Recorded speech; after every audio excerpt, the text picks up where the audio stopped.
సంపూర్ణ కార్తీక మహాపురాణము 19వ రోజు పారాయణము. సప్తమాధ్యాయము. నారదుడు చెబుతున్నాడు, పృథుభూపాల, కార్తీక వ్రతస్థుడైన పురుషుడు పాటించవలసిన నియమాలను చెబుతాను విను. కార్తీక వ్రతస్థులకు నియమములు. ఈ వ్రతస్థుడు మాంసము, తేనె, రేగుపండ్లు, నల్లావాలు, ఉన్మాదకాలను భుజించకూడదు. పరాన్నభుక్తి, పరద్రోహం, దేశాటనలు త్యజించాలి. తీర్థయాత్రలు మాత్రము చేయవచ్చును. దేవ బ్రాహ్మ గురురాజులను, స్త్రీలను, గోవ్రతస్థులను దూషించకూడదు.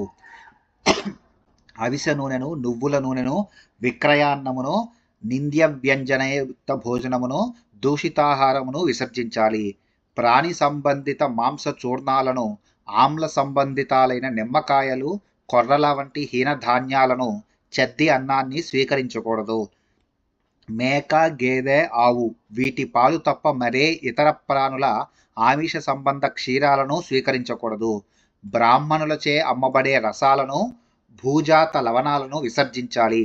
రాగి పాత్రలలో ఉంచిన పంచగవ్యం, చిన్న చిన్న గుంటలలో ఉండే కొళ్ళు, దైవానికి నివేదించబడని అన్నము, ఈ మూడు మాంసతుల్యాలుగా చెప్పబడుతున్నాయి కనుక వాటిని విసర్జించాలి. బ్రహ్మచర్యాన్ని, భూశయనాన్ని పాటించాలి. ఆకులలోనే భోజనం చేయాలి. 4వ జామున భుజించడమే శ్రేష్టము. ఈ కార్తీక వ్రతస్థుడు ఒక్క నరక చతుర్దశి తప్ప తక్కిన దీక్షా దినాలలో తైలాభ్యంగనం చేయకూడదు. విష్ణు వ్రతం చేసేవారు వంకాయ, గుమ్మడికాయ, వాకుడుకాయ, పుచ్చకాయలను విసర్జించాలి. బహిష్టలతోనూ, మ్లేచ్ఛులతోనూ, వ్రతభష్టులతోనూ, వేదోత్యక్తులతోనూ సంభాషించకూడదు.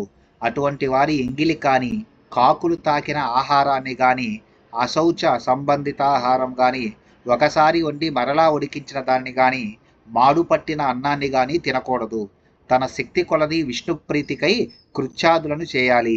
గుమ్మడి, వాకుడు, సురగుడు, ముల్లంగి, మారేడు, ఉసిరిక, పుచ్చ, కొబ్బరికాయ, ఆనప, చేదుపొట్ల, రేగు, వంకాయ, ఉల్లి వీటిని పాడ్యమి ఆదిగా పరిత్యజించాలి.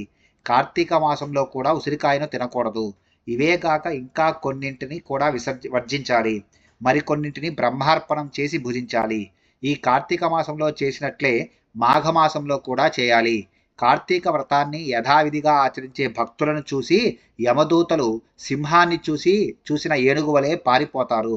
100 యజ్ఞాలు చేసిన వాడు కూడా స్వర్గాన్నే పొందుతున్నాడు. కానీ కార్తీక వ్రతస్థుడు మాత్రము వైకుంఠాన్ని పొందుతున్నాడు. కాబట్టి యజ్ఞ యాగాదుల కన్నా కార్తీక వ్రతం గొప్పదని తెలుసుకోవాలి. ఓ రాజా, భూలోకంలో ఉన్న పుణ్యక్షేత్రాలన్నీ కూడా కార్తీక వ్రతస్థుని శరీరమందే ఉంటాయి. విష్ణాజ్ఞావశవర్తులైన ఇంద్రాదులందరూ రాజును సేవకులు కొలిచినట్లుగా ఈ వ్రతస్థుడిని సేవిస్తారు. విష్ణు వ్రతాచరణ పరులు ఎక్కడ పూజింపబడుతూ ఉంటారో అక్కడ నుంచి గ్రహ, భూత, పిశాచ గణాలు పలాయన మంత్రాన్ని పఠిస్తాయి. యథావిధిగా కార్తీక వ్రతం చేసేవారి పుణ్యాన్ని చెప్పడం చతుర్ముఖుడైన బ్రహ్మకు కూడా సాధ్యము కాదు.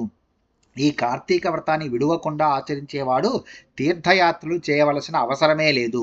సప్తమోధ్యాయ సమాప్త. 7వ అధ్యాయము సమాప్తము. అష్టమాధ్యాయము. ప్రజారంజనశీల పృథునృపాల. ఇక ఈ కార్తీక వ్రతోద్యాపన విధిని సంగ్రహంగా చెబుతున్నాను విను. ఉద్యాపనా విధి. విష్ణు ప్రీతి కోసము, వ్రత సాఫల్యత కోసము కార్తీక శుద్ధ చతుర్దశి నాడు వ్రతస్థుడు ఉద్యాపనం చేయాలి.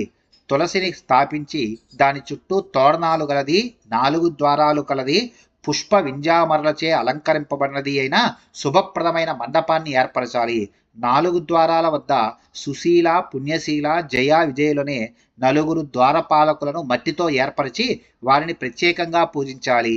తులసి మొదట్లో 4 రంగుల గల ముగ్గులతో సర్వతోభద్రం అనే అలంకారాన్ని చేయాలి. దానిపై పంచరత్న సమన్వితము, నారికేల సంయుక్తము అయిన కలశమును ప్రతిష్ఠించి శంఖ చక్ర గదా పద్మధారి పీతాంబరుడు లక్ష్మీ సమేతుడు అయిన నారాయణుని పూజించాలి. ఇంద్రాది దేవతలను ఆయా మండలాలలో అర్చించాలి. శ్రీ మహావిష్ణువు ద్వాదశి రోజున నిద్రలేచి త్రయోదశి నాడు దేవతలకు దర్శనమిచ్చి చతుర్దశి నాడు పూజనీయుడై ఉంటాడు కనుక మానవుడు ఆ రోజున నిర్మల చిత్తుడై ఉపవాసముండి విష్ణు పూజను విధి విధానముగా ఆచరించాలి. గురువు ఆజ్ఞ ప్రకారము శ్రీహరిని సువర్ణ రూపమందు ఆవాహన చేసి షోడశోపచారాలతోనూ పూజించి పంచభక్ష్య భోజ్యాలను నివేదించాలి. గీత వాద్యాది మంగళధ్వనులతో ఆ రాత్రి నుండి సేవించుచు మరునాడు ప్రాతకాలమున కాలకృత్యాలు నెరవేర్చుకొని నిత్యక్రియలను ఆచరించాలి. పిదప నిష్కల్మషాంతరంగుడై హోమం చేసి బ్రాహ్మణ సమారాధన చేసి యథాశక్తి దక్షిణలు ఇవ్వాలి. ఈ విధముగా వైకుంఠ చతుర్దశి నాడు ఉపవసించిన వాడు, విష్ణు పూజ చేసిన వాడు తప్పక వైకుంఠాన్నే పొందుతున్నాడు. ఓ బ్రాహ్మణులారా, మీరు సంతోషించుట చేత నేను విష్ణునుగ్రహమును పొందెదనుగాక. ఈ వ్రతాచరణ వలన గత 7 జన్మల్లోనే నా పాపములు నశించునుగాక, నా కోరికలు తీరునుగాక, గోత్ర వృద్ధి స్థిరమగునుగాక అని బ్రాహ్మణులను క్షమాపణ కోరాలి. వారి చేత తథాస్తు అని దీవింపబడి దేవతోద్వాసనలు చెప్పి బంగారపు కొమ్ములతో అలంకరింపబడిన గోవును గురువుకు దానమివ్వాలి. అటు తర్వాత సజ్జనులతో కూడిన వాడై భోజనాదులు పూర్తి చేసుకోవాలి. అష్టమోధ్యాయ సమాప్త. 19వ రోజు పారాయణము సమాప్తము.